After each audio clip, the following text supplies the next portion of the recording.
అందరికీ good morning అండి. వాళ్ళైతే పప్పుచారు అయితే చేస్తున్నానండి.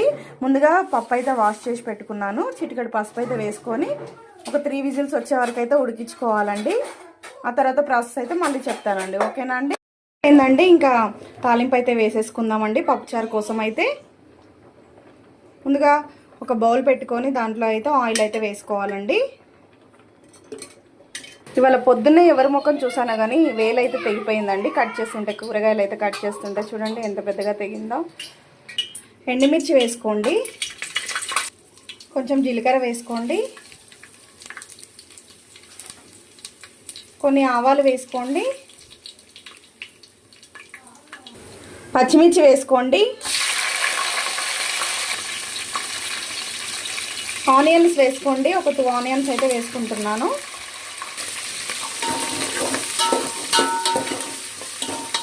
కరివేపాకు వేసుకోండి. నేనైతే ఎక్కువగానే యూజ్ చేస్తానండి. చాలా బాగుంటుంది పప్పుచారులో అయితే కరివేపాకు చాలా బాగుంటుంది కదా. అయితే వేగిపోయాయండి. వేసుకోండి, పసుపు వేసుకోండి, చిటికెడు సాల్ట్ వేసుకోండి, రుచికి సరిపడినంత.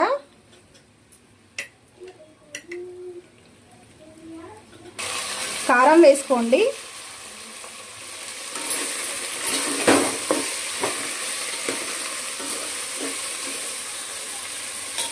కొంచెం సాంబార్ పౌడర్ వేసుకోండి. ఇప్పుడు పప్పు వేసుకోండి.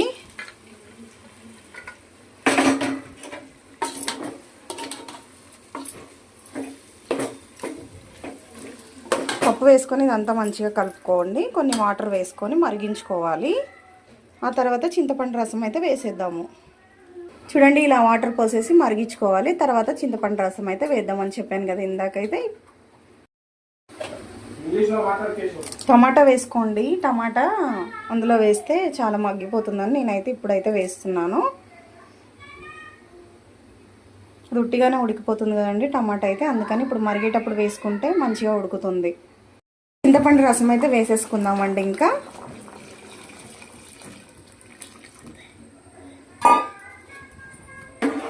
చింతపండు రసం వేసి మంచిగా మరిగించుకోవాలి.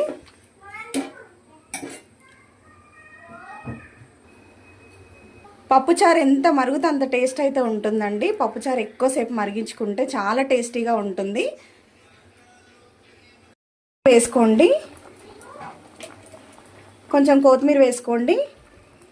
ఇంకా పప్పుచారు అయితే రెడీ అయిపోయినట్టే అండి. నా వీడియో కనుక మీకు నచ్చినట్లయితే లైక్ చేయండి, షేర్ చేయండి, సబ్స్క్రైబ్ చేసుకోండి ఫ్రెండ్స్. By bye friends.